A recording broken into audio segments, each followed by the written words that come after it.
بسم الله الرحمن الرحيم. اللهم صل وسلم وبارك على سيدنا محمد وعلى آله وصحبه وسلم. ازيكم يا حبايبي، عاملين ايه؟ النهارده هنعمل معاكم شوربة عدس.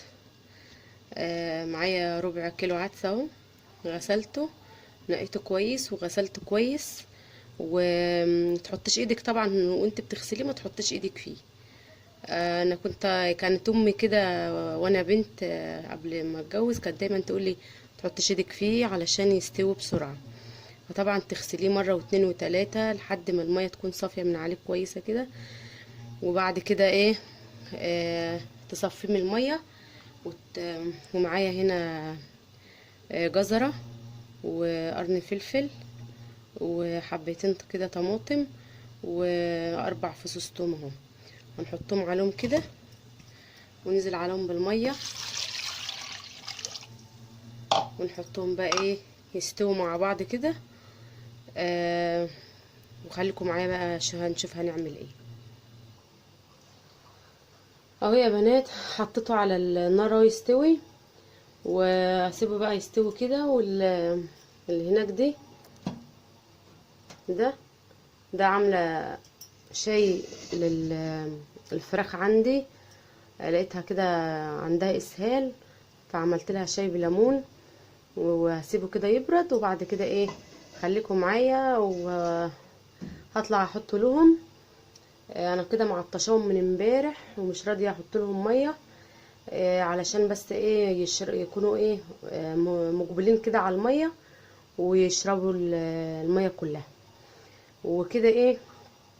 وكده العدس بيستوي. على ما يكون العدس استوى وخد وده كده مع بعضه، اكون ايه، طلعت حطيت الميه للفراخ. خليكم معايا. وبكده يا بنات اهو طلعتنا عند الطيور فوق على السطح اهو، وحطت لهم الميه. طبعا هم مستغربين طعمها، لان انا حاطه عليها شاي كتير وكده والميه مرره. فهم خليهم بقى لما يعطشوا هيشربوا اهو. بدأوا يشربوا اهو.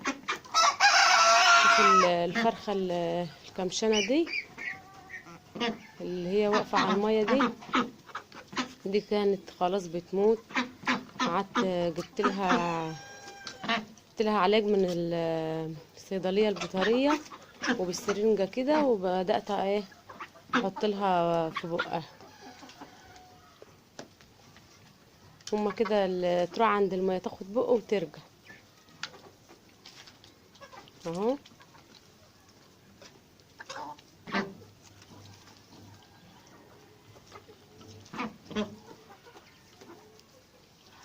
انا كده هخليهم بقى ايه، لحد هما ما يعطشوا ويحسوا انهم عطشانين هيشربوا غصب عنهم. البط بدأ يشرب اهو. هو انا كل ما اعمل له كده، كل مره اعملها له يستغربها كده، وبعد كده ايه اطلع بعدها بشويه ايه الاقيهم شاربين بيرضوا بالامر الواقع.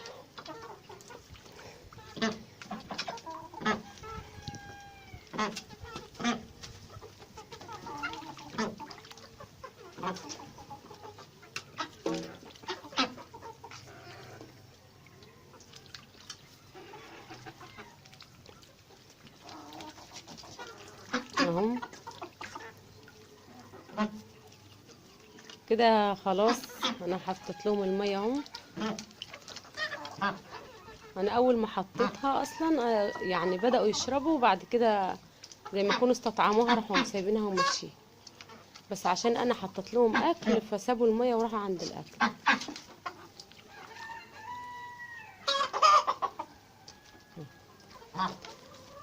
انا كده يا بنات، لما رحت للدكتور الصيدلي قال لي عندهم كوكسيديا.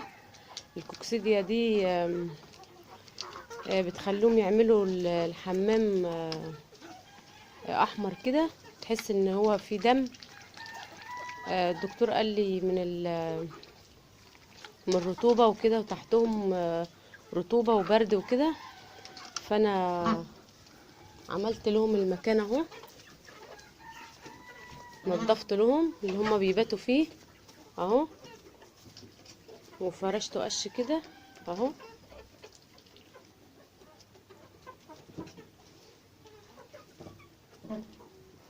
كان فعلا هو كان فيه رطوبة وكانوا موقعين في مية وكان مبلول. مسكته نضفته وفرشته كله قش كده وخلاص اهو، وجبت لهم علاج والحمد لله. انا بقى يعني بعمل لهم خلطات في البيت، بعمل لهم خل على توم على بصل على ليمون، كل مثلا مرتين في الاسبوع كده. ومره مثلا النهارده كده لما لقيتهم لسه بقى طالعين من اسهال وكده، ولسه برضو يعني في كام واحده كده برضو عندها اسهال، اسهال كده احمر. آه، فبدات اعمل لهم شاي بليمون.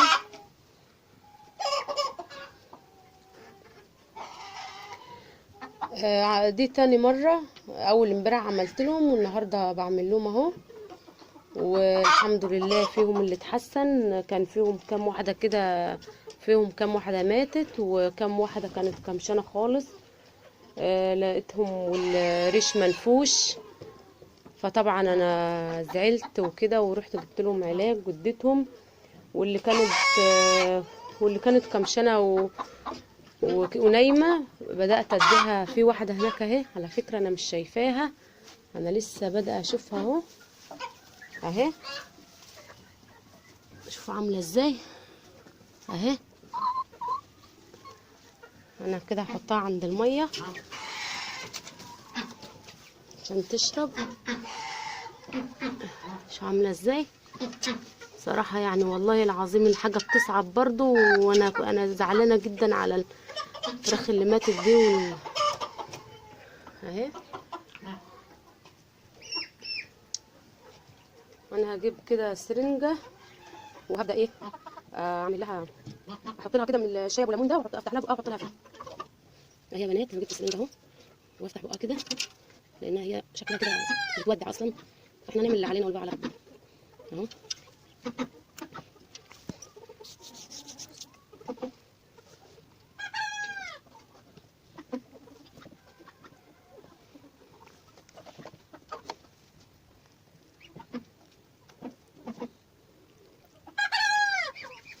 يمكن شوفوا، هو ده الكوكسيديا بيخلي الفرخه، شوفوا والله يا بنات خفيفه خالص بعد ما كانوا يعني ما شاء الله عليهم. شوفوا العظمه بتاعتهم عامله ازاي.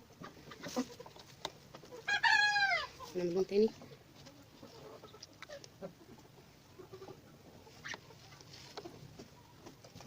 اهي. يعني هي بتشرب اهي، هي بتشرب، بس انا مش عارفه هي مالها كده ما تروحش ناحيه الاكل خالص اهي. وكده خلاص انا هسيبها مع نفسها كده، ماتت عاشت عايشت، هي ونصيبها بقى. والحمد لله ايه ان انا يعني ربنا بس يخلي الباقيين، والحمد لله ان هي جت على قد كده. وانا ايه طبعا انا كل يوم بحط لهم يا خل في الميه، يا اما اعمل لهم شاي، اعمل لهم شاي بليمون واخلي الشاي تقيل. وطبعا الدكتور قال لي طبعا مش عامله ازاي، مش عامله ازاي، هي شكلها كده بتموت اصلا. الدكتور قال لي دي كوكسيديا بتيجي في امعاء الفراخ، بتخليهم يمتنعوا عن الاكل وما بياكلوش، وبتمسك في الامعاء في المعده في امعائهم، فبتخليهم يعملوا في الحمام في البراز بتاعهم دم. ودي طبعا بيقول لك اخطر مرض للفراخ. فانا هشوف كده معاهم. انا الحمد لله يعني كام واحده كده كانت عامله زي دي الحمد لله وربنا شفاها، وفيهم كام واحده كده ماتت والحمد لله. ودي شكلها كده بتودع وهي ونصيبها بقى والحمد لله. هم كويسين بره، هم اللي بياكلوا اهو الحمد لله. وربنا يخلي بقى الباقي وكده. وكده خلاص انا حطيت لهم بداوا يشربوا هناك اهو اهو. دي هنا كده بياكلوا. نحط لهم الميه دي، انا هحط لهم الميه دي بره اهي. وكده هسيبهم بقى وانزل نشوف ايه العدس بتاعنا اللي على النار، وايه ننزل عند البوتاجاز، ايه اشوفكم عند البوتاجاز عند العدس. وهو يا بنات نزلت هم يا حبايبي، نزلت للعدس اهو. بدأ يدخل في السوا بس لسه طبعا لسه ما كملش سواه. على ما يكمل سواه نكون غسلنا شويه المواعين دول اهو. مكان الفطار.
طبعا انتوا عارفين ان المواعين كل شويه تتكاثر كل شويه، وانا على طول بغسلهم اول باول كده عشان ما يتراكموش في الحوض.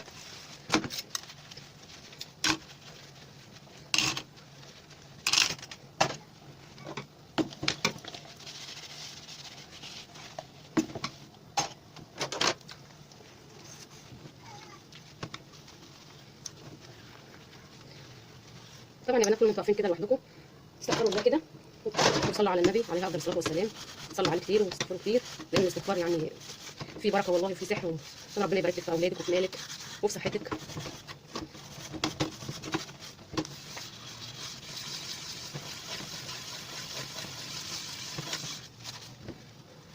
كل ما انتوا واقفه لوحدك كده واستغفري كده واستغفر الله العظيم مع نفسك كده، ما تقفيش ثابته يعني.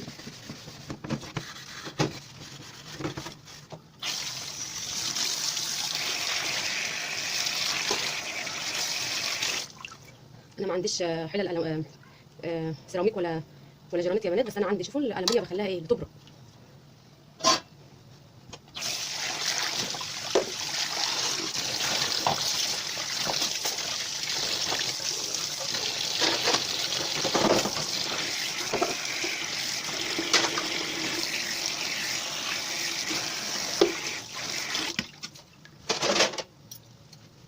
انا لسه الصينيه دول والصينيه دي والحبه اللي في الحوض دول هكملهم مع نفسي كده علشان الفيديو ما يطولش عليكم وارجع لكم تاني.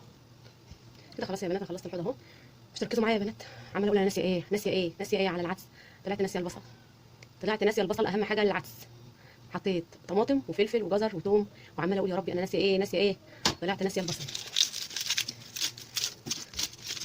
طبعا انا هاخد البصله دي هحط نصها ولسه طبعا ما استواش.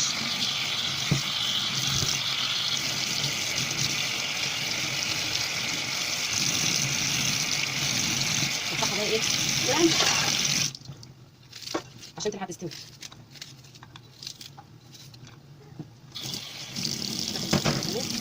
ودي بقى ايه هعمل لها تقليه اهو. هلحق بقى ايه احطه قبل ما يكمل سواه. وبقيه البصل دي هنا هعمل لها اعليها واعمل لها تقليه وهنا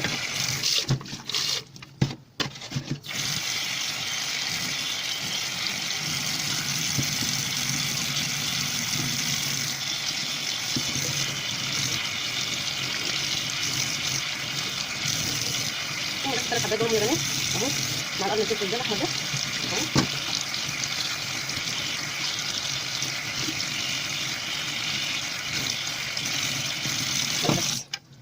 هم دول اللي هعملهم، لان انا حاطه طبعا طماطم وفلفل وجزر، وانا طبعا مش هكتر التقليه بتاعته طماطم علشان ايه ما يكونش لونه احمر.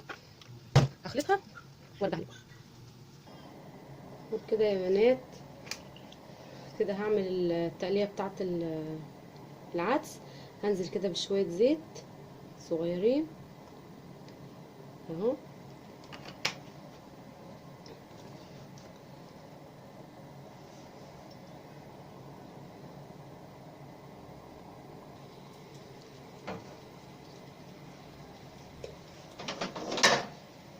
هنزل من البصل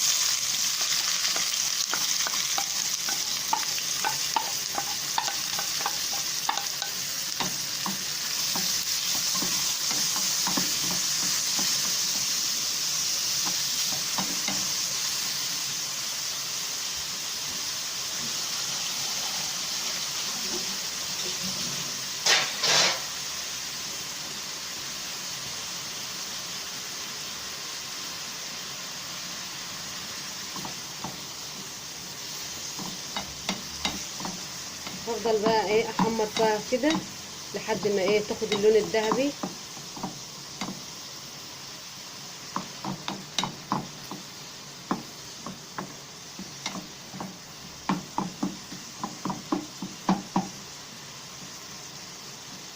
بصلة العدس تكون ذهبي يا حبايبي، متبقاش بيضة، متبقاش بيضة زي بتاعة المحشي كده، لا لازم تاخد اللون الذهبي عشان ايه يعني هي اسمها تقلية، لازم نقليها نخليها صفرة كده وننزل عليها بعصير الطماطم.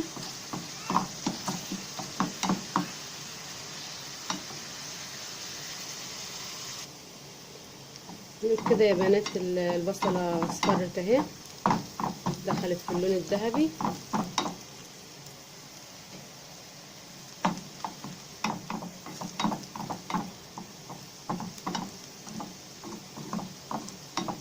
كده هنزل عليها بايه بعصير الطماطم.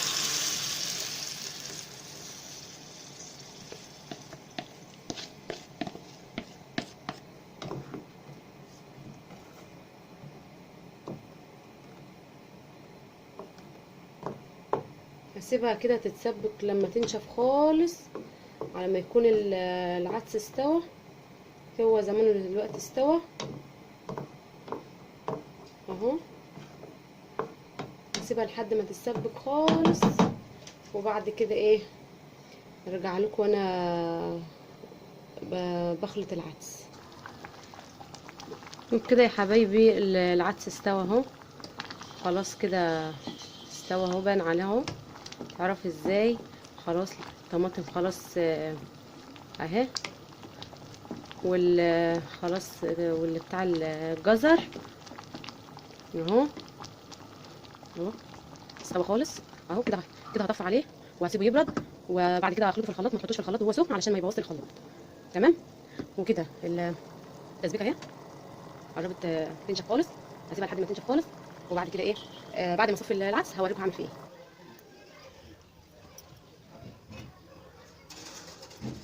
صلوا معي على النبي اللهم صل عليه وعلى آل محمد زيدوا بالصلاة عليه. صلوا معي على النبي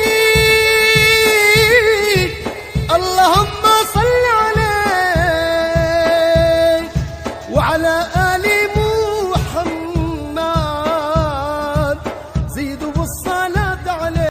صلوا معي على النبي اللهم صل عليه وعلى آل محمد زيدوا بالصلاة عليه. صلوا معي على النبي اللهم صل عليه وعلى آل محمد زيدوا بالصلاة عليه. زيدوا بالصلاة عليه.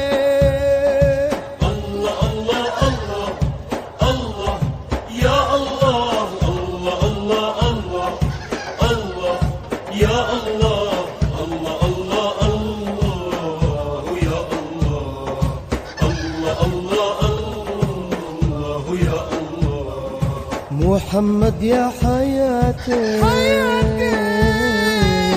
يا دليلي ومناتي انت والله نجاتي بتنور قلبي وتهدي محمد يا حياتي يا دليلي ومناتي انت والله نجاتي بتنور قلبي وتهديك بتنور قلبي وتهديك الله الله الله الله يا الله الله الله الله الله يا الله الله الله الله يا الله الله الله الله يا الله محمد يا نور العين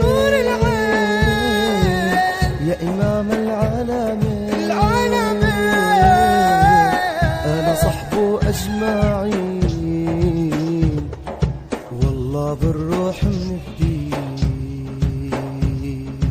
محمد يا نور العين يا إمام العالمين آل صحبه أجمعين والله بالروح منفديك والله بالروح منفديك الله الله الله الله يا الله الله الله الله الله يا الله الله الله الله يا الله الله الله الله يا الله يا شفيع المذنبين يا إمام المرسلين سنتك نحن الناجين يا خاتم النبيين يا شفيع المذنبين. وكده يا بنات خلاص العدس على ما نشرت الغسيل كان العدس برد اهو.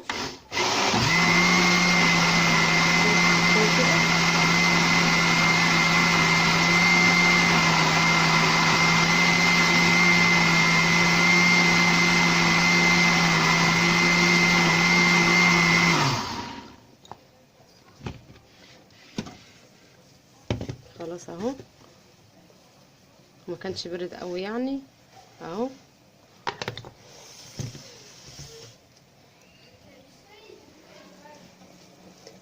وهنا كده هنا في الحلة هنا كده مكان العدس يا بنات هحط شوية زيت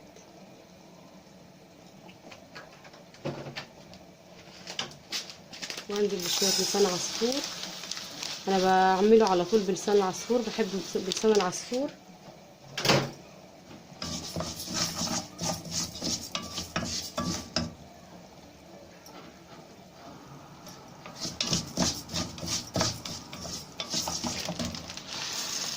كمان شوية بس كده.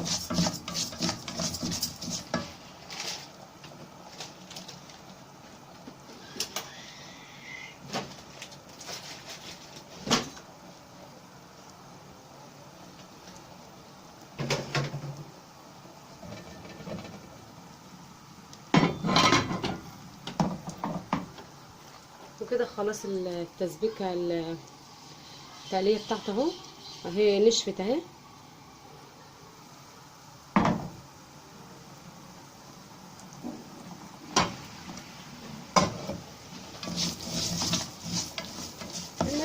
تعملوا لسان عصفور في نفس الحل عشان ايه ما تقعدوش تكركبوا مواعين وتوسخوا مواعين.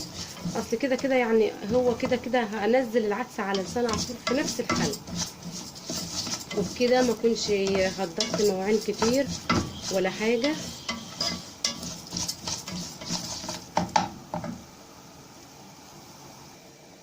وكده خلاص يا بنات لسان العصفور احمر خالص اهو. انا كده صفيت العدس، شوفوا لونه جميل ازاي وقوامه جميل اهو. هروح نازله كده وبالراحه خالص على ديكو علشان خاطر هو بصوا لسعته فظيعه.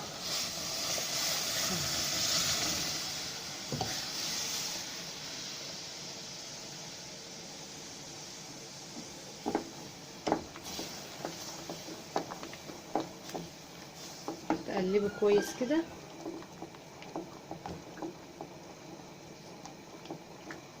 طبعا انا يا بنات لحد دلوقتي لو واخدين بالكم لسه ما حطيتش اي بهارات ولا اي ملح ولا اي حاجه. انا ما بحطش البهارات والملح الا بعد ما ايه ما اصفيه كده واحطه على لسان العصفور.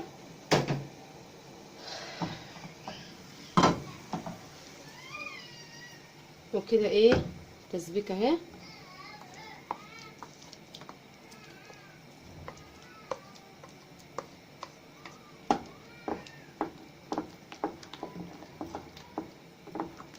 شايفين خلت لونه جميل ازاي.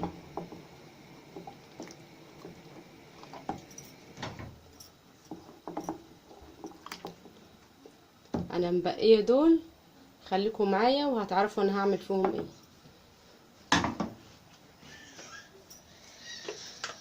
كده انا هنزل بمعلقه كمون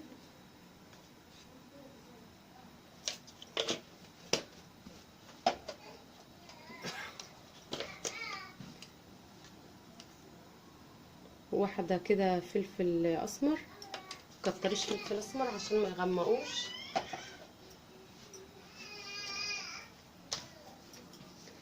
وكده ايه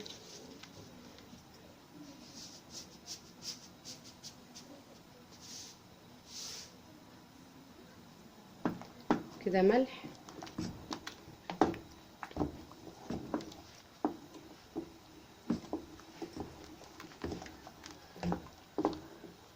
تفضلي طبعا تقلبوا فيه كده كويس لحد ما لسان العصفور يستوي ويتقل معاكم كده.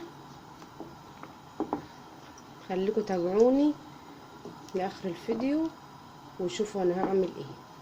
شوفوا لونه جميل ازاي.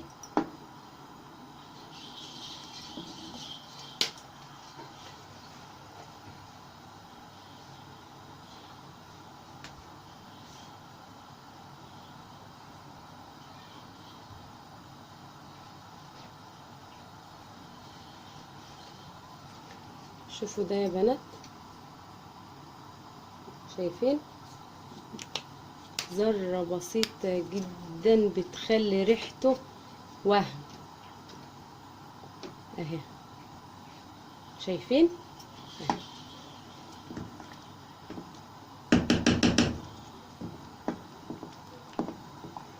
تخلي ريحته جميلة. الكاري ده بيخلي ريحته روعة اهي.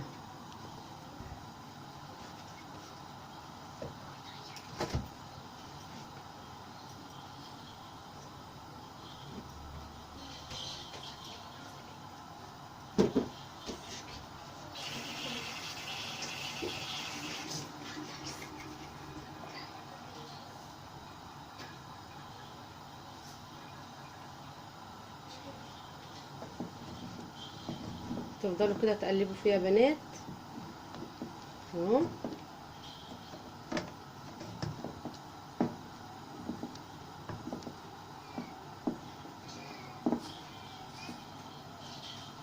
تظبطوا الملح بتاعه.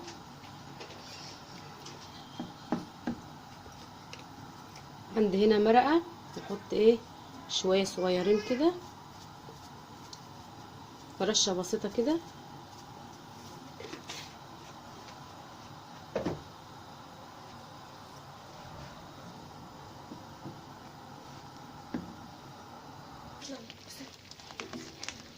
كده يا بنات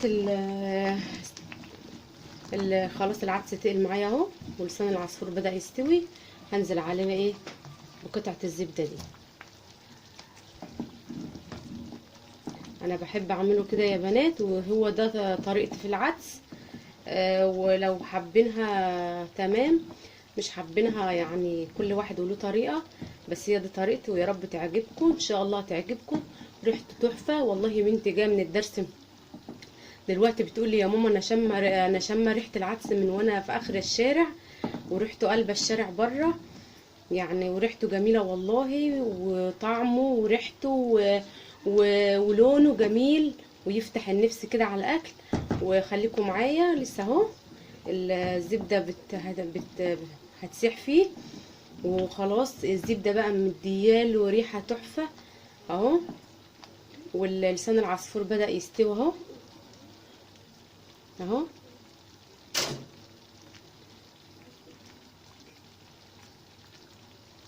اهو لسه يعني حاجة بسيطة، وحاسبوا على ايديكم علشان طرطشة العدس دي يعني بتحرق حرقتها فظيعة، علشان كده انا مهدية عليها علشان البراكين اللي عمالة تطلع دي اهي.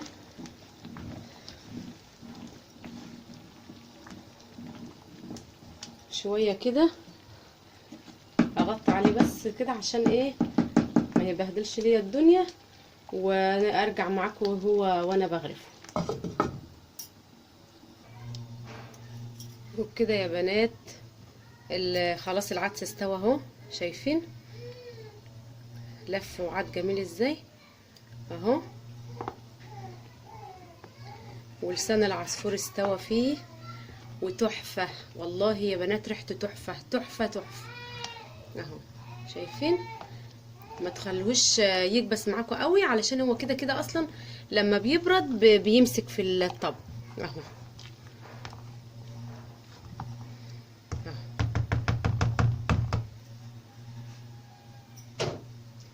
كده ايه انا كده هغرف معاكم. بسم الله الرحمن الرحيم. بسم الله الرحمن الرحيم.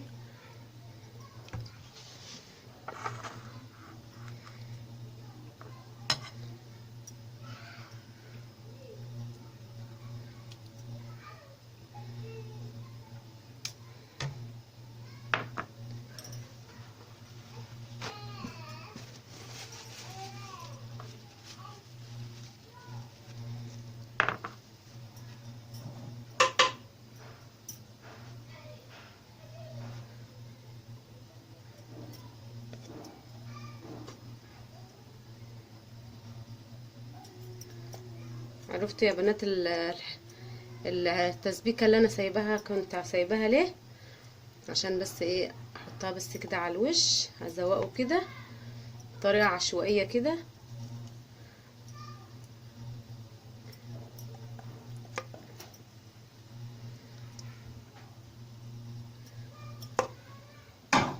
اهو يا بنات. العدس بتاعنا اهو. وطبعا انا عامله معاه غسله جنبه، هناكل جنبه بصل اخضر اهو. وهو ده كان طريقتي النهارده في العدس. وان عجبكم طريقتي حطوا لي لايك واشتراك في القناه وفعلوا الجرس عشان يوصل لكم كل جديد. والى اللقاء في فيديو جديد، والسلام عليكم ورحمه الله وبركاته.